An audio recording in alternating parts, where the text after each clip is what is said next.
Всем привет! Вы на канале 88 клубков, это канал по вязанию, меня зовут Настя. Сегодня я вяжу популярную, очень стильную, классную косметичку с фермуаром.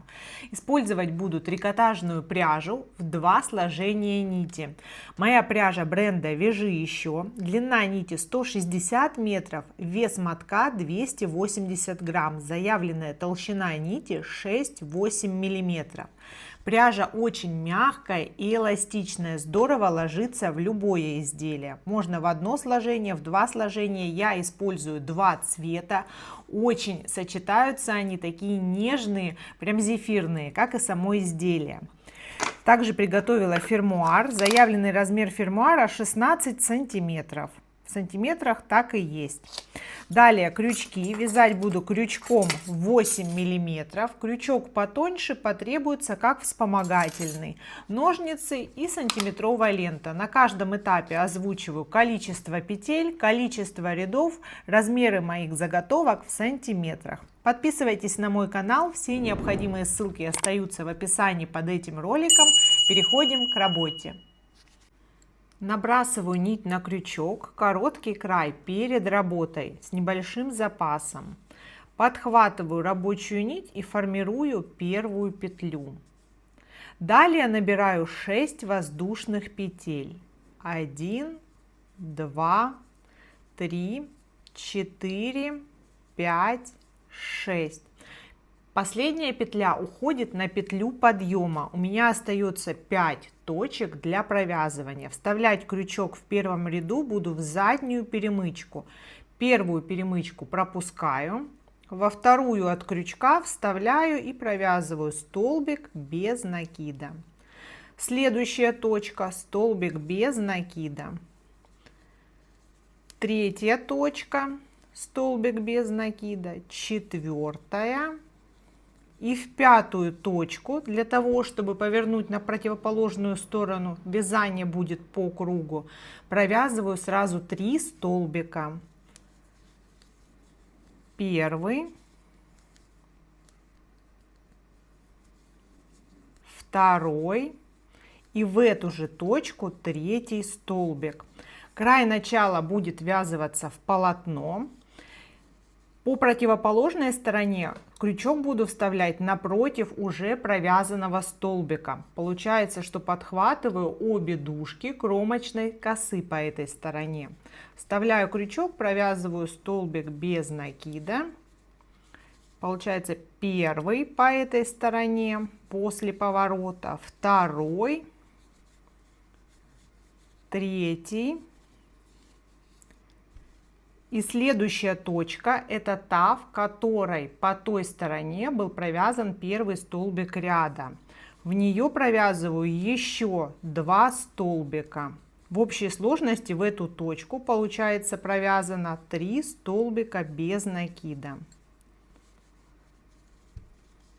Здесь делаю соединение рядов, немного вытягиваю петли, вставляю крючок за обе дужки первой кромочной косы этого ряда с изнанки на лицо и увожу петлю на изнанку.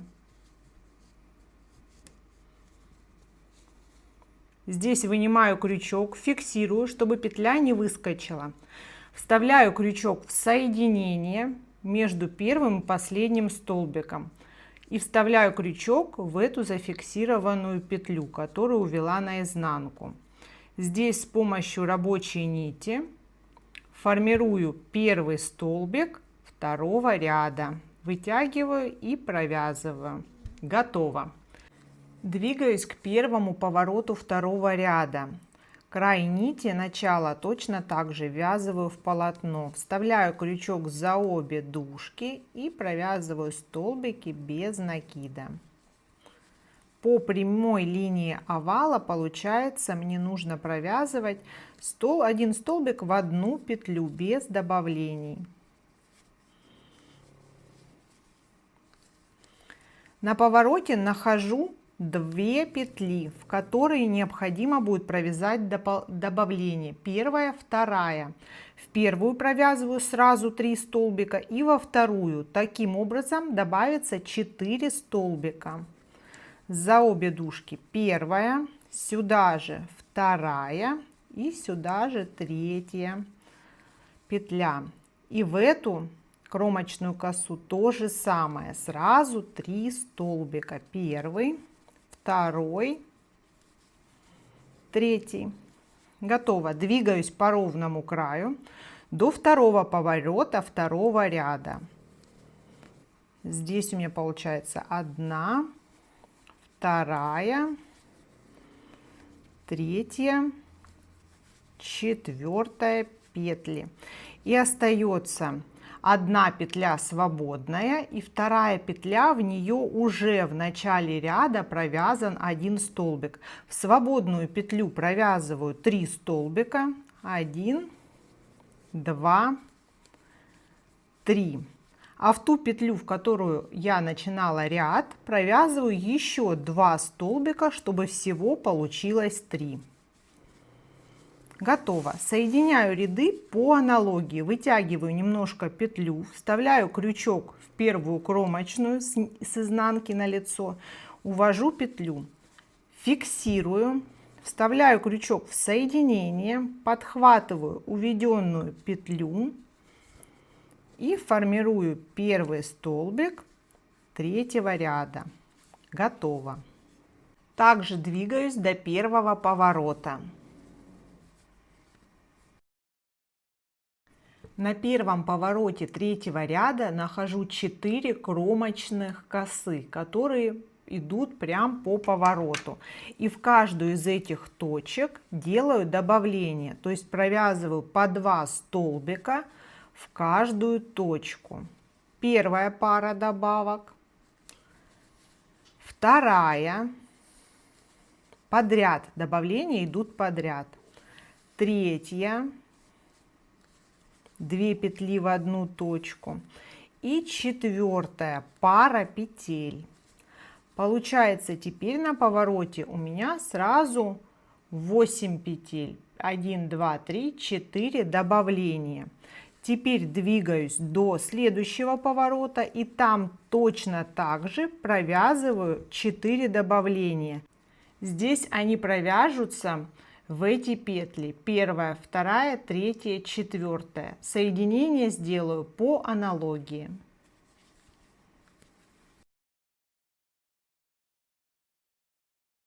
Я в начале 4-го ряда подхожу к повороту, здесь сделаю добавление через точку. Первая, через одну, вторая, через одну, третья, через одну, четвертая. В каждую из этих точек я провяжу по 2 столбика, то есть 4 добавления. Первая, вторая, 1 столбик в одну точку, вторая добавка, снова 1 столбик в одну точку, третье добавление, 1 столбик в одну точку и четвертое добавление. Готово. Ряд завершаю точно так же. Здесь прочередую, провязав 4 добавки. У меня закончился 4-й ряд, и этого размера еще недостаточно. Я делаю визуальный замер с открытым фермуаром. Размер донышка должен примерно соответствовать размеру фермуара. Здесь я могу снять мерку в сантиметрах или сделать визуальный замер. Обхват моего фермуара по внешней стороне около 60 сантиметров. Здесь, соответственно, еще не хватает. Но не хватает не 8 петель, 4 здесь добавить, а добавлю по 3 петли на одном повороте и на втором. Распределю их, отцентровав. Добавление провяжется в вершине, сбоку здесь и сбоку здесь. Соответственно, по этой стороне то же самое. Двигаюсь к первому повороту 5-го ряда. Итак, первое добавление сразу за добавлением прошлого ряда в эту точку провязываю 2 столбика. Первый, второй. двигаюсь к вершине. Здесь у меня еще 2 столбика.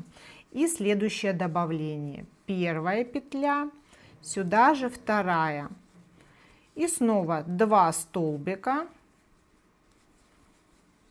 И последняя, третья добавка, завершая поворот. Двигаюсь к этому повороту. Здесь делаю то же самое. У меня завершается 5-й ряд изделия. Из 37 в начале ряда плюс 6 получается 43 петли в круг. Это нечетное количество. Для того, чтобы гармонично встроить фермуар, мне нужно четное количество петель. И поэтому я сейчас снимаю мерку окружности и решаю, буду ли я добавлять одну петлю или буду ее убавлять, чтобы скорректироваться на четность. Прям по кромке. Замер может быть примерным. Получается 60. Это полностью соответствует размеру фермуара, поэтому на ваше или на мое усмотрение я просто добавляю в последнюю точку одну лишнюю петлю. То есть эта добавка на этом повороте уже 4-я. Делаю соединение по аналогии с другими рядами. Увожу петлю наизнанку. Далее, подхватывая эту петлю, формирую первый столбик следующего 6-го ряда. Со следующего ряда я не делаю добавлений и убавлений. Буду вязать по 44 петли в круг на необходимую глубину изделия. Столбик за столбиком, ряд за рядом.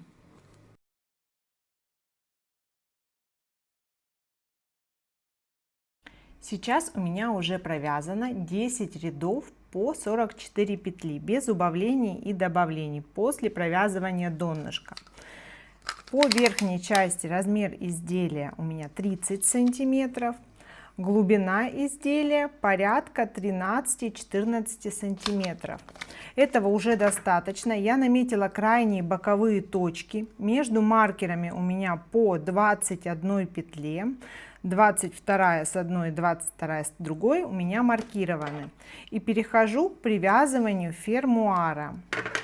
Прикладываю, нить провожу сверху, и следующий столбик у меня, первый столбик последнего ряда, за обе дужки кромочной косы провязываю столбик так, чтобы внутри оказался фермуар.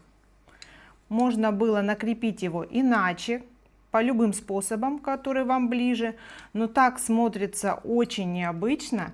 Сумочка не теряет вот этой пухлости, и это достаточно просто. Без прерывания нити, столбик за столбиком делаю так, чтобы фермуар стал внутри изделия. Вяжу до первого маркера. Здесь у меня перед маркером последняя точка, и в эту точку до изгиба провязываю последний столбик. Можно удалить маркер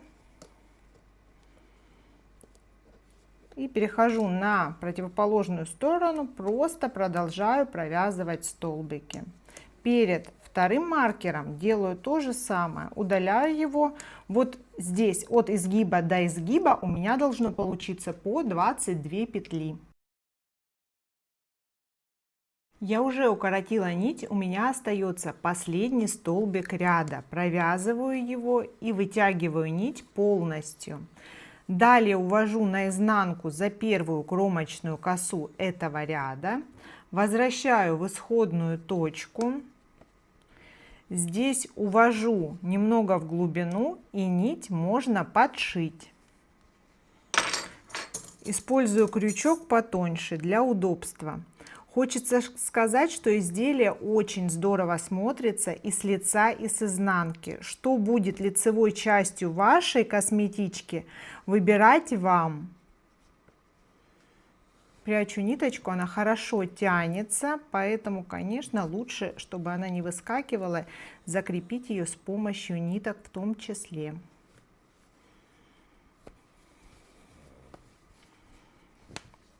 Сумочка готова, она прекрасно держит форму, несмотря на небольшой размер, очень вместительная, просто обалденная.